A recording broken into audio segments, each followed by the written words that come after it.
O'rtoqlar qaranglar, mana bu katta yo'lni ko'ryapsizlar. Ozgina yurganinglarda kelishsi Mosti yo'lda narigi beti Mo'yqo'rg'on mahallasi. Biza hozir Olmazor tumani Ahil mahallasiga kelganmiz. Bo'ston 3-ko'cha. Shu yerda bizani deyarli 6 sotix bo'lgan xonadonimizni sotuvga qo'yilyapti. Sizlar videoni oxirigacha ko'rib tursanglar, men hozir sizlarga to'liq obzor qilib ko'rsataman.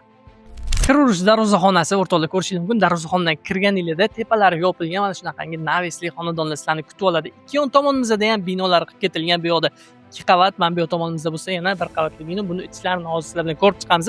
Undan oldin hovlisini ko'rishingiz mumkin. Zelyonniy zona, kattagina hududi.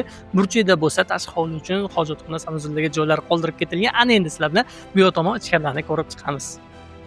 Xo'p, o'rtoqlar, eshikdan kirganinglarda sizlarni mana shunaqangi kattagina bitta mehmonxona kutib oladi. Bu yoq tomondan narigi xonalarimizga o'tib boramiz.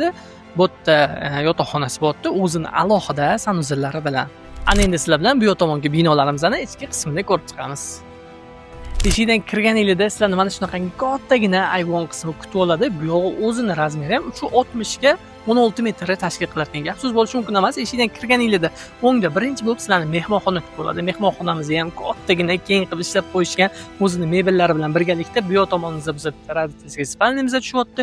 Buni yonida mehmonxona, u yoqda bo'lsa yana bitta родительский spalnimiz bor. Hammasini o'lchamlari bir xil. Men bu yoqdan bo'lsa pastki qavatga tushamiz. Tushganda bizani kuxnya kutib oladi. U yog'i ham hozir alohida ko'rib chiqamiz. Pastki qavatga tushganmiz o'rtoqlar. Aytib o'tgandek, bu yerda oshxonasi bor.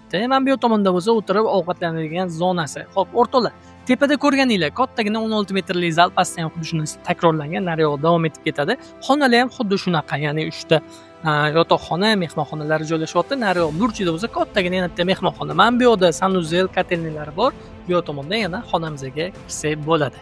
Videoni shu joyda yakunlaymiz o'rtoqlar. Yana bir marta eslatib o'taman, biz hozir Olmazor tumani Ahil mahallasiga kelganmiz. Bo'ston ko'chasi. Ko'chalarni ko'rishingiz mumkin, asfalt bo'lgan, kerakli kommunikatsiyalar o'tkazilgan, ya'ni gaz, svet, suvlarda hech qanaqa muammo bo'lmaydi. Katta yo'lga ham yaqinda joylashgan. Xo'p o'rtoqlar, mana shu ko'rayotgan xonadoninglarga $180,000 so'rashyapti. Tepasiga kelsanglar yana kelishiladigan joylar bo'ladi. Egalarning raqamini qoldiraman. To'g'ridan to'g'ri murojaat qilaverasizlar. Sizlar bilan uy ko'rdik kanali.